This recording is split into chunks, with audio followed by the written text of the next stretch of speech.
Iran की तरफ से इजराइल पर बड़ा मिसाइल हमला किया गया है। ईरान और इजराइल के बीच चल रहे संघर्ष में अब भारत की भी एंट्री हो चुकी है। ईरान के राजदूत इराज इलाही ने भारत को लेकर बड़ा बयान दे दिया है। इराज इलाही ने भारत की भूमिका को मिडिल ईस्ट में महत्वपूर्ण बताया है।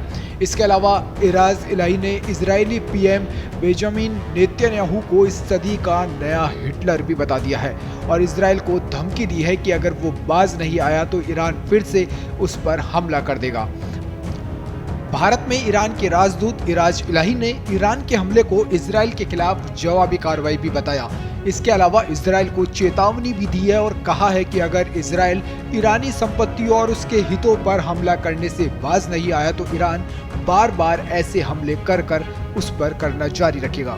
इलाही ने कहा कि दुनिया भर के लोग पश्चिम एशिया के इजराइल के द्वारा किए जा रहे हमलों को देख रहे हैं। इजराइल ने सभी मानवाधिकार संधियों का उल्लंघन किया है।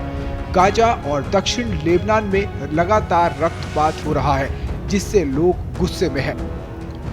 उन्होंने आगे इजरायली पीएम को इस सदी का नया हिटलर भी बताया है।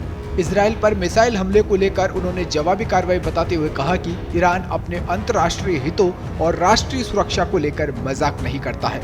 वहीं इधर दिल्ली में इजरायली दूतावास की सुरक्षा को बढ़ा दिया गया है। अब्दुल कलाम रोड को बैरिकेड लगाकर बंद कर दिया गया है तो दिल्ली पुलिस की गाड़ियों की सुरक्षा भी बढ़ा दी गई है। सूत्रों के मुताबिक मीडिया को भी इजराइल एम्बेसी की तरफ जाने और वीडियोग्राफी करने की इजाजत नहीं दी जा रही है।